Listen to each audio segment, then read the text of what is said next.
Hey there, Nation, and welcome to the show where we help you to play miniatures wargaming on a budget.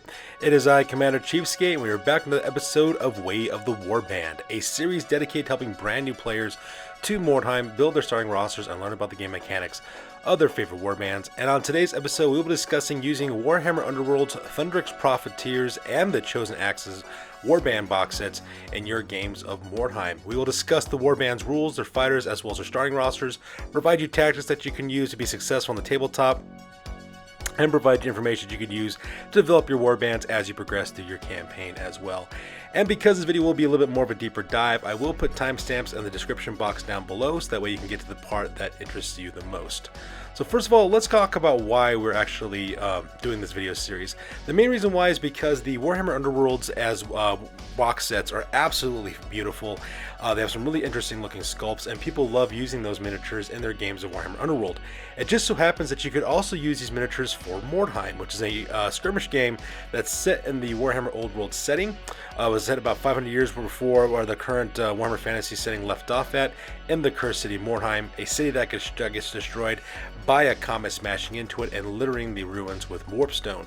Warbands travel into the city to find this warpstone to sell to on the black markets as well as to other wizards, and they make a living doing so. And it's an absolutely amazing game. It's similar to Nick Amunda in the sense that your warband develops over time and your different fighters gain skills and stat increases and injuries, and it's very narrative based as well. It's an absolute game, awesome, amazing game, and we're also kind of hoping that Games Workshop will eventually bring this title back. We're hoping so because Warhammer the Old World, which will be dropping soon, is set in the same time period that Mordheim takes place in, and it makes a logical sense to have a skirmish game attached to one of your main IPs. But in case if they never do, it's not a big deal though, because the online community has kept this game alive for decades now without support from Games Workshop, and that's exactly what we're going to be doing on this video. So with that being said, let's talk about playing a Dwarf Treasure Hunter Warband, because that's exactly what these characters could be from Warhammer Underworlds. Alright, so this video is going in the assumption that you have both the Chosen Axes as well as Thundrik's Profiteers in your possession. If you want to combine these two boxes together, they would make an excellent Dwarf Treasure Hunters Warband. Now in the game of Mordheim, Dwarf Treasure Hunters are exactly what they sound like. These are exiled dwarves who ventured to Mordheim to make their fortunes in finding warpstone throughout the entire the city and sell it. Now at this time period in the lore, they call it weird stone because no one knows exactly what it is, but that's something you want to take in consideration. Now if you decide to play a Dwarf Treasure Hunter Warband, there's a couple things you should know about it going into it. First of all, they're only movement 3 for the most part, so because of that, they only move 3 inches at a time, so that makes them very, very slow. They could run in the Mordheim rules, which makes them have a maximum travel distance of 6 inches, but they're not going to go anywhere very get to. Now it's going to be very hard for you to do that because in Mordheim it's all about seizing objectives in the Mordheim campaign setting, so it might be a little difficult for you to do so. Now with that being said though, Dwarf Treasure Hunters are actually a good balance between close combat as well as shooting, so they can pretty much do whatever they need to with fighting, and they're also very resilient, so they're kind of hard to put down, so it makes them one of the more resilient warbands that you can purchase for your Mordheim campaign. And since you're using both the Chosen Axes as well as Thundrik's Profiteers to make up your warband, you could use those miniatures. They would fit in narratively with the setting and also have a lot of fun doing so as well. So now that we're done giving you an overview of the Dwarf Treasure Hunters, let's talk about their special rules specifically for their warband. Alright, so let's talk about the special rules attached to a Dwarf Treasure Hunter Warband. If you're wanting to know where I'm getting my information from, I am getting it from the Mordheim Annual 2002 release. This is a rulebook that actually had some more expansion supplements to Mordheim, and you can find this document online, usually from Broadheim. Broadheim is an actual wonderful resource that has a ton of information about Mordheim. So let's go and talk about their special rules. First one, they have one's called Hard to Kill. It says, dwarves are tough, resilient individuals who can only be taken out of action on a roll of a 6 instead of a 5 through 6 when rolling on the injury chart. Now usually when your characters get injured in the game, you roll a d6, 1 or 2 is usually knocked down, 3 through 4 is stunned, and then 5 and 6 is out of action. But for dwarves though, you have to roll a 6 in order to take them out. Another one they have is called Hard Head, which means that dwarves ignore the special rules for maces, clubs, etc. They are not easy to knock out. And what that means is that weapons in the game have a bonus to knocking you out when they're hitting you with a blunt object, but dwarves are immune to those effects because, well, they're hard-headed. And then lastly, you have the Armor special rule, which states that dwarves never suffer movement penalties for wearing armor. In the game of Mordheim, certain armor does subtract from your movement value, but dwarves don't have to worry about that because they're resilient that way and they can carry the weight. Another special that they have, of course, is hatred of orcs and goblins. All dwarves hate orcs and goblins. See the psychology section of the Mordheim rules for details on the effects of hatred, which allows you to basically reroll hits against your opponents. So if you fight against an orc and goblin warband, you'll basically get bonuses against them. They also have the grudge bearer special rule, which says that dwarves hold an ancient grudge against elves from the days when the two races fought over supremacy in the old world. A dwarf warband may never include any kind of elven hired sword or dramatis personae. So it does kind of limit the number of fighters you can take in terms of hired swords for your gang. And then finally we have incomparable miners. Dwarves spend much of their lives underground searching for precious minerals, and they are the best in the world at this kind of work. In the city of Mordheim, they apply similar skills to the search of weirdstone. When checking for weirdstone at the end of a game, add +1 the number of pieces found for the dwarf warband. Weirdstone is important in this game because it actually how you generate income for your gang to hire new fighters as well as equipment for your warband. So being able to get an additional piece of warstone is amazing because you could actually use that to actually buff up your warband over time. So now that we're done talking about the special rules as well as the Dwarf Treasure Hunter warband, let's talk about your heroes and henchmen that you can include in your Dwarf Treasure Hunters warband. Alright, so first of all, you have to have at least one dwarf noble in your warband. They cost 85 gold crowns. These are the leaders of your warband as well. Now for their statistics, they have 3 inch movement, 5 weapon skill, 4 ballista skill, 3 strength, and 4 toughness, 1 wound, 2 initiative, 1 attack, and line leadership. They also come with the leader special rule, which says that any models of the warband within 6 inches of the dwarf noble may use his leadership instead of their own. Now these guys are actually really good at combat as well as shooting. Now for the shooting attacks for a dwarf noble, it's kind of limited primarily to pistols, but when you combine that with a really good close combat score and high toughness, they're really hard to beat in the most of the time. So because of that, your dwarf noble is going to be one of your main killers inside your warband as well. I would suggest equipping them with something that gives them strength increases. Something like a halberd, for example, would be perfect because it gives them a strength of 4, so it makes it a little bit more deadly in close combat. But you can also do things like give them spears, that way they always strike first. It's pretty much up to you how you want to equip them. Your next character that you hire is what's called a Dwarf Engineer. These guys cost 50 gold crowns, and you can have one or none of these guys in your warband if you want to. When it comes to their stats, they have movement of 3, weapon skill 4, ballista skill 3, 3 strength, 1 toughness, 1 wound, 2 initiative, 1 attack, and 9 leadership. And their special rule is called Expert Weaponsmith. A Dwarf Engineer is a master of mechanical devices. By using stronger construction materials and time-tested secrets of dwarf engineering, a dwarf engineer can increase the distance of the warband's missile weapons that they can shoot. All dwarf missile weapons of the warband have their range increased by 3 inches for pistols and 6 inches for crossbows and handguns. Any range increase is only maintained as long as dwarf engineer remains with the warband, which is absolutely fantastic because pistols usually have a range of 12 inches in this game, so giving them 3 additional inches makes them 15. Also reaching out at ranges of 30 inches for your handgun as well as for your crossbows is absolutely fantastic because then you can really take down your opponents at distance. Because the dwarves have a much slower moving speed, it's going to be excellent to have that bonus to be able to hit your targets further away because you really can't catch up to your opponents to fight them in close combat. Like I said before, the dwarves are really slow, so because of that, having that defensive ability for yourself is going to be extremely important for your warband. And lastly, you can hire anywhere between 0 to 2 troll slayers in your warband as well. They cost 50 gold crowns a piece. Let's talk about their stats. They have movement of 3, 4 weapon skill, 3 ballista skill, 3 strength, 4 toughness, 1 wound, 2 initiative, 1 attack, as well as 9 leadership. Now they do have a couple special rules for them. One of them is called Death Wish. Troll Slayers seek an honorable death in combat. They are completely immune to all psychology and can never be attested to fighting alone. So because of that, they're really great with their psychology stats. At the same time, they also have access to what is called Slayer skills. Now Troll Slayer skills basically have 3 specific skills that they can use for themselves. One is called Ferocious Charge, and basically what that means is that they double their attacks, but they lose 1 to hit penalty in close combat. They have another one called Monster Slayer, which says no matter what their toughness is of their enemy, they always wound on a 4 up regardless. They have another one called Berserker, where the Slayer may add +1 to his close combat 2 rolls during the turn at which he charges. So those are some skills that they can actually access and actually makes them quite good. And that pretty much rounds up the heroes that you recruit for your warband. So now that we're done talking about the heroes, let's talk about the henchmen. Alright, so the first section we're going to talk about are called Dwarf Clansmen. They cost 40 gold crowns to recruit, and let's talk about their stats. They have movement 3, weapon skill 4, ballista skill 3, and strength 3, 4 toughness, 1 wound, 2 initiative, 1 attack, as well as 9 leadership. These guys are excellent close combat fighters. They have a high toughness with toughness 4, and you equip them with some really powerful close combat weapons. Things that will be included, for example, are things like Dwarf Axes. Dwarf Axes are axes that also allow you to do parry special rule, which is also great. They can also take ground roll weapons. They can take spears.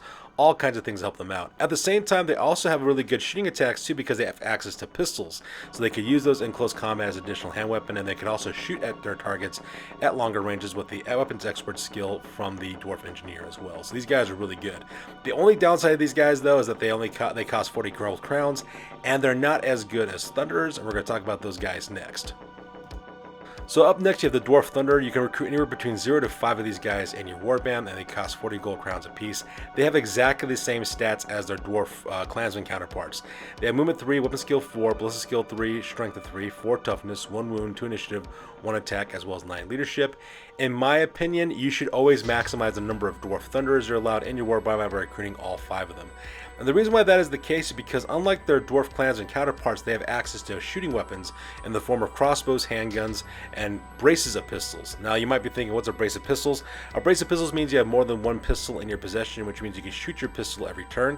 In the game of Mordheim, if you're using black powder weapons, you can only shoot every other turn unless you got some kind of equipment or brace of pistols where you can shoot every turn as well. And that's why they're a little bit better than their Dwarf Clansman counterparts, because they can take those longer range guns. And at the same time, they're just as good in close combat as Dwarf Warriors are, so you can equip them with things like axes as well as armor, that kind of thing. The only thing they don't have access to is the Dwarf Axe, because that's only a thing that Dwarf Warriors can actually have. And that's the main difference between these two types of fighters. And lastly, we have the Beardling. You can have any number of these guys in your warband. They cost 25 gold crowns to recruit. They have movement 3, weapon skill 3, ballistic skill 2, 3 strength, 4 toughness, 1 wound, 2 initiative, 1 attack, as well as 8 leadership.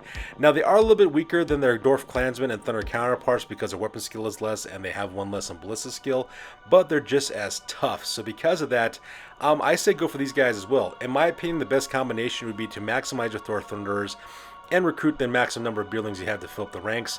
They only cost 25 gold crowns, they don't cost 40, and they can take the exact same weapons that Dwarf Clansmen can, so you can fill a lot more of these guys in your warband, and they can actually be just as resilient. They might be a little bit lesser to hit your opponents, but that's perfectly fine in my opinion. So because of that, I really like the Beardlings for Dwarf warbands.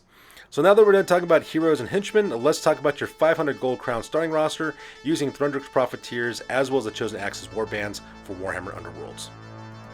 Alright, talking about your starting warband, the Dwarf Treasure Hunters for 500 gold crowns. The source for this one, once again, is coming from the Mordheim Annual 2002 publication.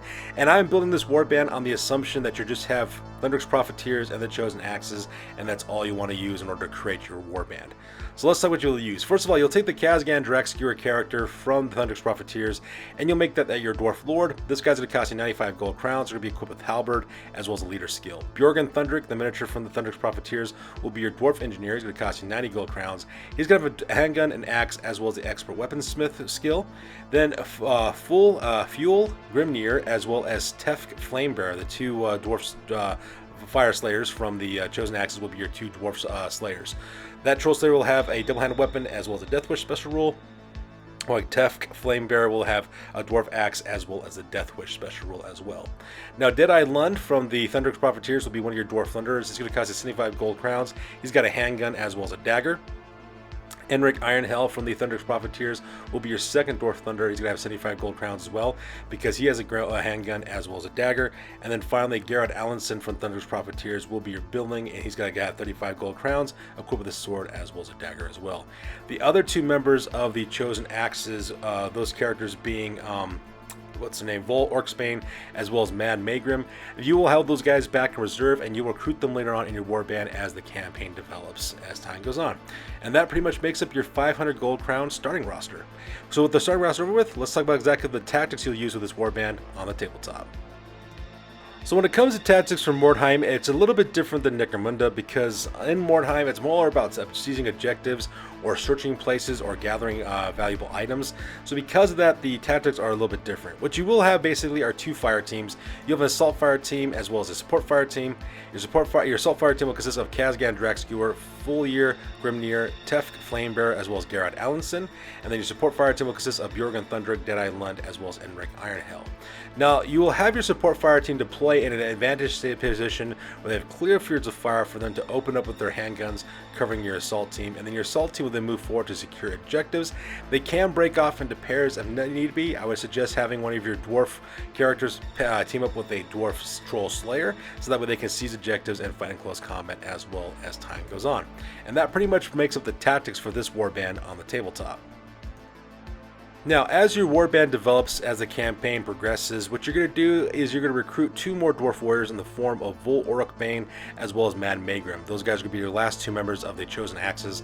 You'll recruit those guys as dwarf warriors, and you'll equip them as you want to in order to make them more useful for your warband. And like I said before, I was going with this video with the assumption that you have the Chosen Axes as well as the Thundrik's Profiteers, and that's all you want to do in order to play Mordheim. Now, if you decide that you want to have more miniatures than just the ones you start off with, I would suggest purchasing a box of Caradron Overlord Arcanauts. And the reason why is because that one Arcanaut company will be more than enough than you need to actually fully flesh out your warband to take up to the max amount of the fighters. And the reason why is because you can recruit your Caradron Overlord Arcanaut company as beardlings. You can equip them with axes or with pistols because that's what they're primarily armed with, as well as swords. So because of that, you could use those stats for your beardlings and actually go about doing that as well, and you'll be perfectly fine with that. In my opinion, you should maximize the amount of handgunners you can take as well. The members of the Arcanaut company actually have a guy armed with a light skyhook and another guy armed with an athermatic volley gun as handguns. So you could actually use those as handguns for your guys. That way you have 4 handguns in your group. The 5th Thunder could actually have dual pistols. That'd be actually kind of cool because you can actually build an Arcanaut guy with 2 pistols if you want to. So that'd be kind of neat as well. And like I said before, equip the rest of your warband with warriors equipped with either axes or swords, and make sure they have pistols because that's what the Arcanaut guys have, and it gives you a short range shooting attack as well. And that's how I would go about developing this warband if you decide to purchase more miniatures later on down the line. So in conclusion, Thundrik's Profiteers and the Chosen Axes are beautiful miniatures that would make excellent dwarf treasure hunters in your campaigns of Mordheim. And at the same time, if you want to see exactly how these dwarf treasure hunters actually fare in Mordheim, I do actually have videos in my playlist for Mordheim campaigns where we actually had dwarf treasure hunters. We didn't use specifically these miniatures in it, but you still get the gist of exactly what these guys could do in close combat as well as shooting, and how you would best use them on the tabletop as well. After all, being able to use multiple miniatures for multiple game systems is the ultimate cheapskate move. So not only could you use these miniatures for your games of Warhammer Age of Sigmar, you could use them for Warhammer Underworlds, as well as Mordheim as well. So as of course, keep always for an eye out for future videos about Mordheim warbands, because I'll be making more videos just like this. So that's good for you guys. As always, please feel free to like, comment, and or subscribe. Your guys' input is invaluable to us as always. Also check us out on Facebook, Instagram, as well as blogger.com for the latest greatest news related to the hobby side of this channel. That's good for this one, you guys. I'll catch you guys next one. Peace out and stay classy.